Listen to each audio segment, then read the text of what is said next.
आधी रात को जब शिवराम ने अपनी 6 साल की बेटी मैना की छाती पर कुल्हाड़ी चलाई तो उसके जख्म से खून नहीं बल्कि सूखा काला कुआं का कीचड़ और धान के सूखे तिनके बाहर निकले।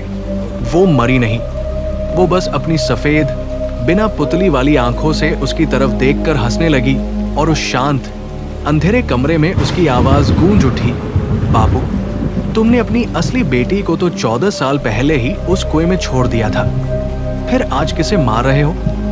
प्रिय व्यूअर्स, अगर आप हमारी इस डरावनी और रहस्यमयी दुनिया का हिस्सा बनना चाहते हैं तो अभी कमेंट बॉक्स में अपना नाम और अपने गांव या शहर का नाम जरूर लिखें। हमारी आने वाली अगली खौफनाक कहानी में हम आपको एक मुख्य किरदार के तौर पर प्रस्तुत करेंगे। देखना न भूलें, शायद अगला नंबर आपका हो।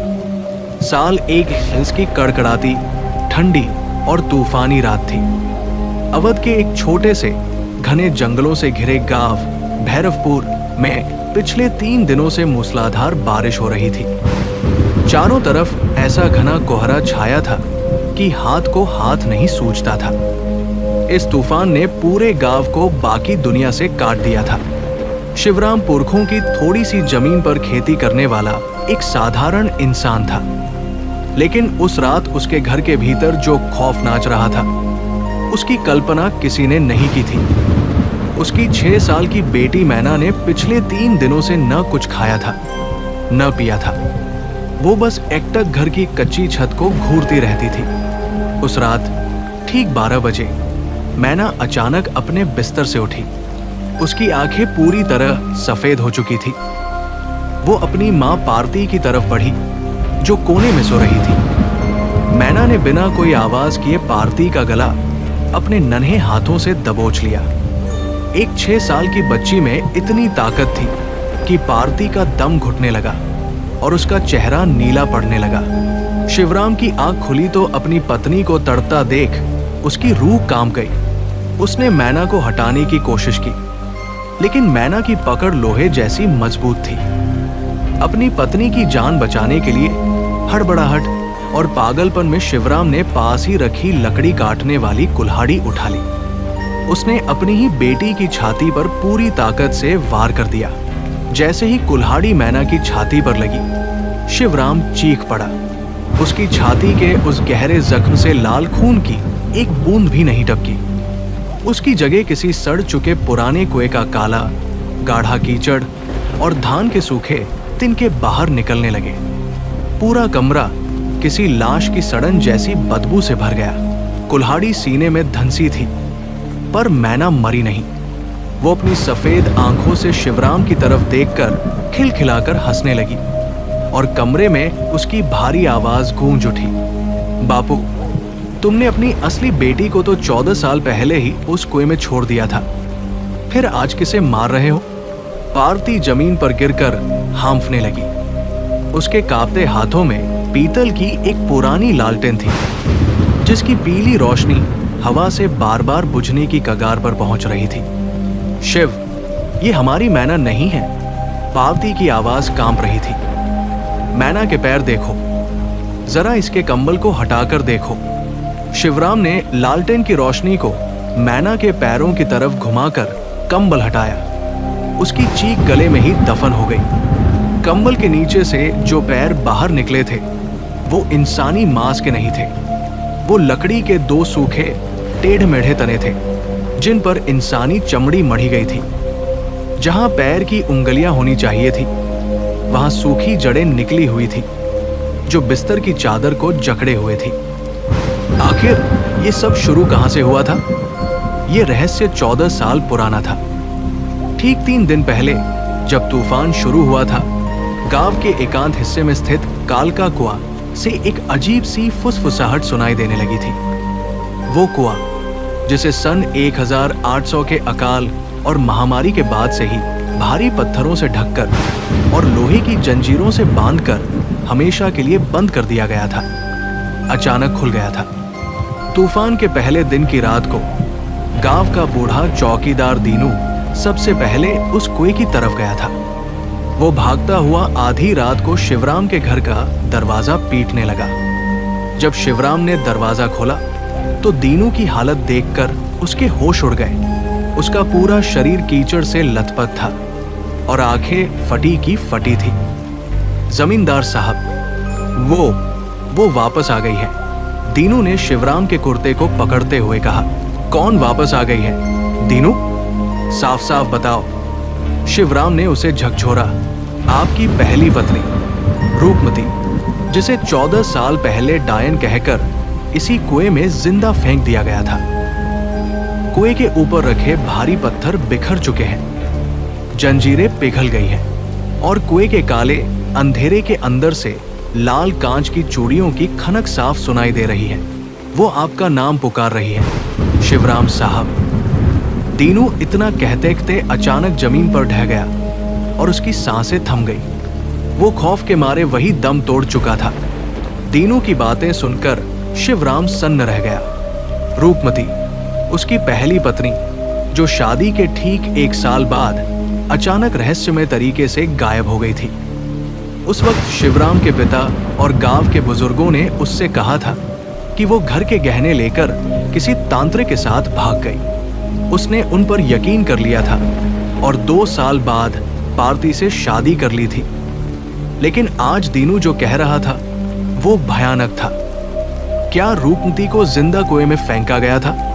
तभी बाहर से हवा का एक ऐसा बर्फीला झोंका आया कि घर के दरवाजे की मजबूत कुंडी अपने आप टूट गई। दरवाजा चरमराकर खुल गया।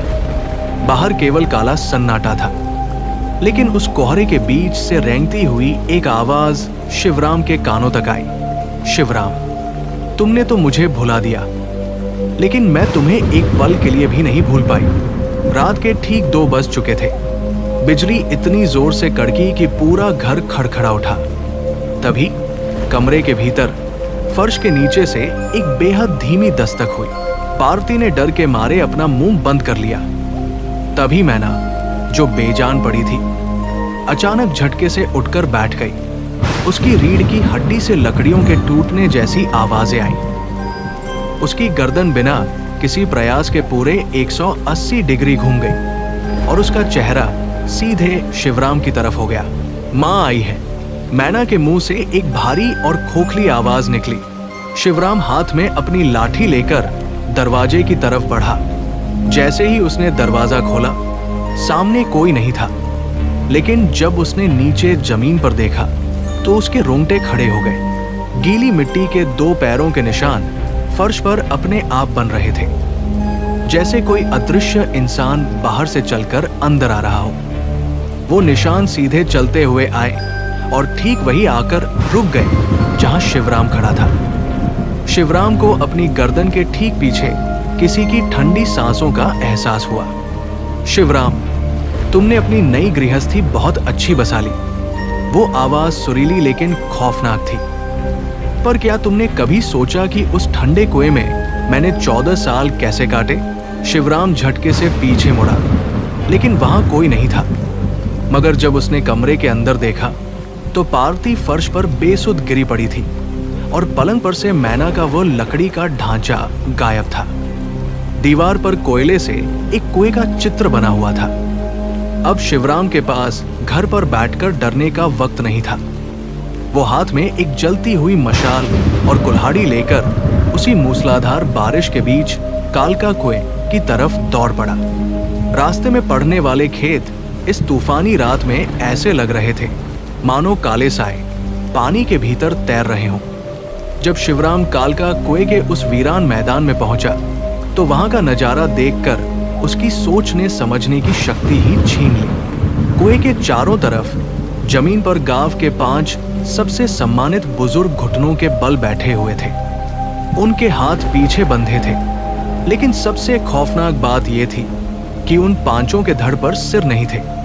उनके कटे हुए सिर कुएं की मुंडेर पर कतार से सजाकर रखे गए थे, मानो वो 5 कटे सिर कुएं के भीतर के गहरे अंधेरे को देख रहे हों। उनकी आंखें खुली हुई थी। कुएं के भीतर से एक मध्यम पीली रोशनी निकल रही थी। रामचरण काका, ये किसने किया? शिवराम चीखा और डर के मारे उसके हाथ से मशाल गिरकर पानी में बुझ गई। अब सिर्फ आसमान की बिजली की कौंध ही एकमात्र सहारा थी। तभी कुएं के भीतर का पानी जोर से उबला। छपाक की एक भारी आवाज हुई और कुएं के अंदर से एक काला साया धीरे धीरे ऊपर उठकर मुंडेर पर आकर ठहर गया। वो रूपमती थी। 14 साल बाद भी उसका चेहरा बिल्कुल वैसा ही था, वही खूबसूरती, लेकिन उसकी आंखों का सफेद हिस्सा गायब था।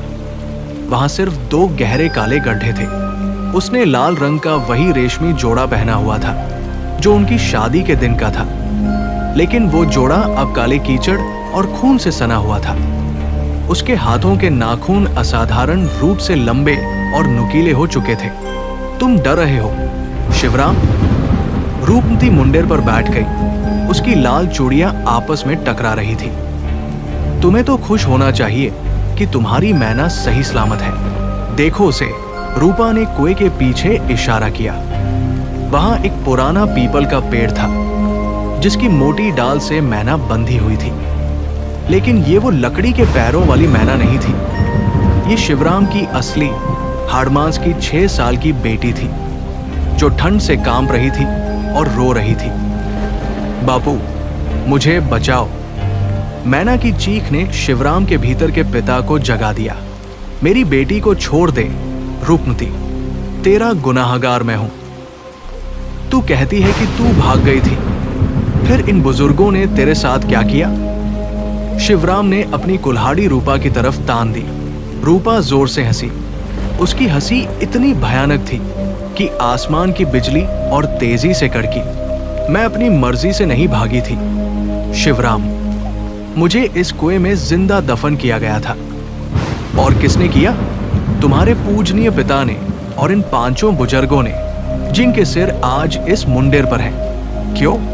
क्योंकि हमारे खानदान की इस जमीन के नीचे एक खजाना छिपा था जिसे हासिल करने के लिए कुल की पहली बहू की जिंदा बलि देनी थी। और सबसे भयानक बात जानते हो क्या है शिवराम? उस रात जिस दूध को पीकर तुम बेहोश हुए थे, उसमें तुम्हारे अपने पिता ने नशा मिलाया था। और जब तुम आधे होश में थे, तब तुम्हारे पिता ने तुम्हारे हाथ में वो जंजीर थमाई थी जिससे मुझे बांधा गया था। तुमने खुद अपने हाथों से मुझे घसीटकर इस कुएं के नीचे ढकेला था। तुमने अपनी पत्नी की चीखें सुनी थी शिवराम, लेकिन तुमने अपनी आंखें बंद कर ली थी। ये सुनते ही शिवराम के दिमाग में जैसे कोई विस्फोट हुआ। एक ऐसी याद जिसे उसके दिमाग ने सदमे के कारण दफन कर रखा था, अचानक सामने आ गई। उसे याद आया वो धुंधली रात, रूपमती का रोना और उसके अपने हाथ जो रूपा की पीठ को कुएं के अंदर ढकेल रहे थे। शिवराम कोई बेकसूर इंसान नहीं था। उसने अपनी ही पत्नी की बलि दी थी, भले ही वो नशे में था। नहीं, ये झूठ है। शिवराम अपने सिर को दोनों हाथों से पकड़कर कीचड़ में गिर गया और रोने लगा। ये परम सत्य है शिवराम, रूपमती ने ठंडे स्वर में कहा। और सुनो, जो मैना पिछले 6 सालों से तुम्हारे घर में रह रही है, वो तुम्हारी और पार्वती की औलाद कभी थी ही नहीं। पार्वती ने तो 6 साल पहले एक मरे हुए बच्चे को जन्म दिया था। उस मरे हुए बच्चे के जिस्म के भीतर मैंने अपनी आत्मा का एक हिस्सा फूंककर उसे दोबारा जिंदा किया था, ताकि मैं तुम्हारे घर में घुस सकूं और तुम्हारी खुशियों को धीरे धीरे खत्म कर सकूं। मैंने लकड़ी और मिट्टी से उसका ढांचा तैयार किया था। शिवराम का दिल जैसे धड़कना भूल गया। तो वो बच्ची जिसे उसने हर दिन अपनी छाती से लगाया, वो कोई इंसान नहीं, बल्कि रूपमती के प्रतिशोध का एक जिंदा पुतला थी। तो फिर ये लड़की कौन है जो वहां पेड़ से बंधी है? उसने हांफते हुए पूछा। ये तुम्हारी असली बेटी की आत्मा है, जिसे मैंने पार्वती के गर्भ से ही चुरा लिया था और इस कुएं के भीतर पालकर बड़ा किया है। अब फैसला तुम्हारे हाथ में है शिवराम। अगर तुम अपनी इस बेटी को जिंदा और पूरी तरह इंसानी रूप में वापस चाहते हो, तो तुम्हें एक सौदा करना होगा। मैं हर सौदा करने को तैयार हूं। बोलो, क्या करना होगा? शिवराम ने रोते हुए कहा। तुम्हें खुद को स्वेच्छा से इस कुएं के हवाले करना होगा। तुम्हें इस कुएं के भीतर कूदना होगा। तुम्हारी आत्मा इस कालका कुएं की नई पहरेदार बनेगी और तुम्हारी बेटी हमेशा के लिए मुक्त हो जाएगी। लेकिन याद रखना, अगर तुमने मुझे धोखा देने की कोशिश की तो तुम्हारी बेटी की आत्मा को मैं इसी वक्त हमेशा के लिए मिटा दूंगी। शिवराम के पास सोचने के लिए एक पल भी नहीं था। उसने दूर पेड़ से बंधी मैना की तरफ देखा। उसके पिता के पाप और उसकी अपनी कायरता की सजा इस बच्ची को नहीं मिलनी चाहिए थी। मुझे मंजूर है, रूपमती, शिवराम ने अत्यंत शांत स्वर में कहा। उसने अपनी कुल्हाड़ी को हमेशा के लिए दूर फेंक दिया। रूपमती के चेहरे पर एक डरावनी मुस्कान उभर आई। उसने अपने हाथ का एक इशारा किया और पीपल के पेड़ से बंधी मैना के बंधन अपने आप खुल गए। उसी पल जो मैना घर पर लकड़ी का ढांचा बनी हुई थी, उसकी आत्मा सीधे उड़कर इस बच्ची के भीतर समा गई। मैना की आंखों की पुतलियां वापस सामान्य हो गई। वो पूरी तरह से एक इंसानी बच्ची बन चुकी थी। बापू, मैना चिल्लाई और दौड़ती हुई शिवराम के पास आने लगी। वहीं रुको मैना, पास मत आना। शिवराम ने उसे डांटा। उसकी आंखों से आंसू बह रहे थे। अपनी मां के पास जाओ, सीधे घर जाओ और पीछे मुड़कर मत देखना। जाओ मैना, तुम्हें तुम्हारे बापू की कसम है, भागो यहां से। शिवराम पूरी ताकत से चिल्लाया। मैना रोती हुई पीछे हटी और गांव की पगडंडी की तरफ भागने लगी। शिवराम ने उसे तब तक देखा जब तक उसका छोटा सा साया कोहरे में पूरी तरह ओझल नहीं हो गया। अब उसका इस दुनिया में कोई काम नहीं बचा था। शिवराम ने कालका कुएं की उस ठंडी काई जमी मुंडेर पर अपने दोनों पैर रख दिए। नीचे का काला पानी उसे अपनी तरफ आकर्षित कर रहा था। रूपमती उसके ठीक बगल में आकर खड़ी हो गई। उसने अपना बर्फीला हाथ उसके कंधे पर रखा। चलो शिवराम, हमारा गृहस्थ जीवन अब इस कुएं के भीतर शुरू होगा।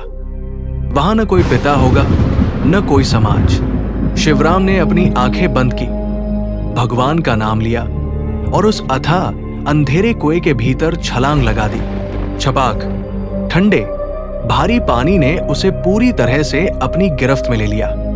पानी फेफड़ों के भीतर भरने लगा, सांसें टूटने लगी और धीरे धीरे शिवराम के दिमाग का उजाला हमेशा के लिए बुझ गया। इस घटना को बीते आज पूरे 14 साल हो चुके हैं। सन 1857 की क्रांति की आग पूरे देश में फैल चुकी है, लेकिन भैरवपुर आज भी उसी खौफ के साए में जीता है।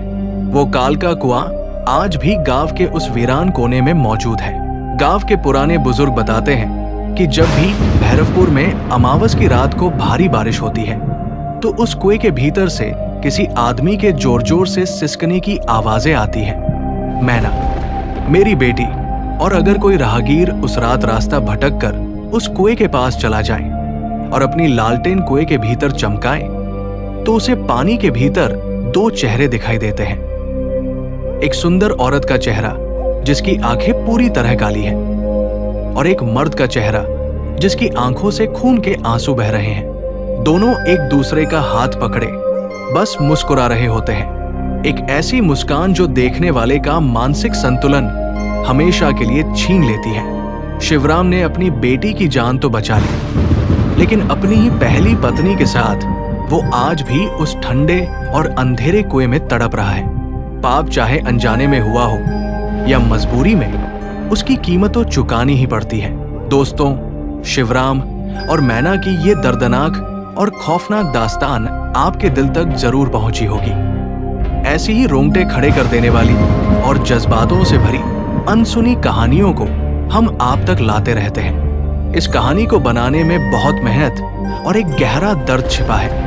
अगर आपको हमारी ये कोशिश अच्छी लगी हो तो प्लीज हमारे चैनल द मिस्टाई विलेज को सब्सक्राइब करके हमारा साथ दें। आपका एक सब्सक्राइब हमें ऐसी और भी कहानियां आपके सामने लाने का हौसला देता है। भूलिएगा मत, द मिस्टाई विलेज।